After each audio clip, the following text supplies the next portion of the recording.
कृष्ण जी की जो प्रेम से जुड़ी बातें, कई बार उसको लेकर कई सारे लोग सवाल करते हैं। उनको समझने वाले कहते हैं कृष्ण को समझना इतना आसान नहीं, उसके लिए आपको उनकी भक्ति में लीन होना पड़ेगा। फिर उनकी शादियों को लेकर जब बात कहा, 16,000 रानियां थी।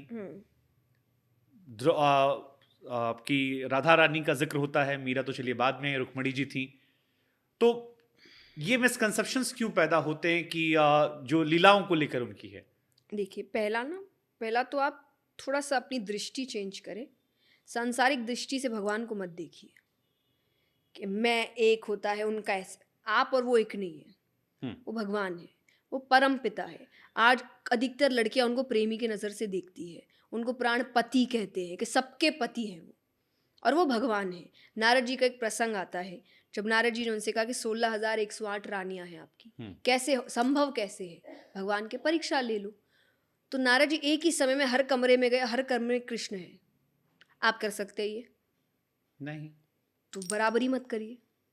मेन बराबरी की होती है। लोग इतनी समझदारी से बराबरी करते हैं कि उनको ऐसा लग रहा है कि ये मेरे मतलब की चीज़ है, तो नाम लगा दो। भगवान भी करते हैं, जहाँ उनको कह दो हाँ, कि जैसे कुछ शिव ऐसी जी के चीज़। नाम पर लोग हाँ, मदिरापान करते हो, कहते हैं कि भगवान ने किया, हम हाँ, भी करेंगे। करिए, विष भी पीजिए थोड़ा, फिर मैं मानूंगी कि आप बराबरी कर सकते हैं। रासलीला की आप बात करें, फिर शादियों तो की आप भगवान बात के पास ही करें। पहुंच जाएंगे ना, विश ले लेंगे तो।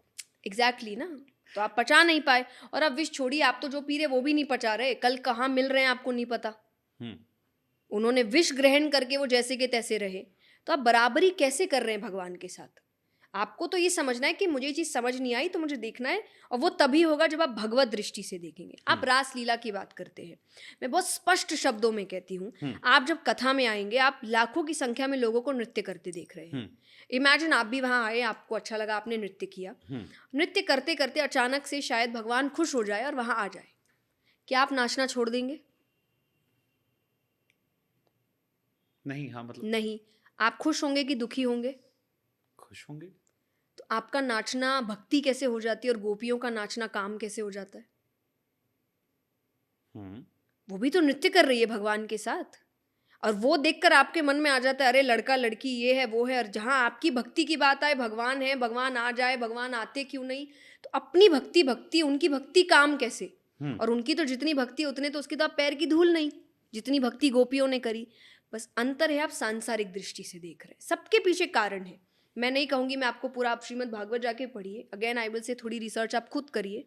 हर वक्त आप दूसरों पे निर्भर मत रहिए, पर आप पढ़िए।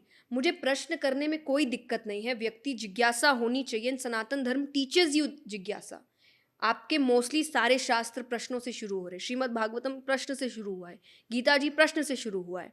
तो वो तो कह रहा है प्रश्न करो, पर अभी आप प्रश्न ना रिसर्च किए बिना और आरोप लगाने के तौर पे करे, मर्यादा में नहीं कर रहे कि मुझे जानना है, मुझे भगवान के बारे में जानना है। भगवान ने अभी क्या कह रहा है, ये किया वो किया, ऐसा किया, ऐसा करता क्या, ऐसा। ये मर्यादा नहीं है, और ऐसे आंसर देने की इच्छा भी नहीं होती। और शास्त्र कहता है, ये मैं लिटरली कह रही हूँ कि शास्त्र कहते जो खुद पढ़ के नहीं आ रहा, उसको हक भी नहीं बनता प्रश्न करने का।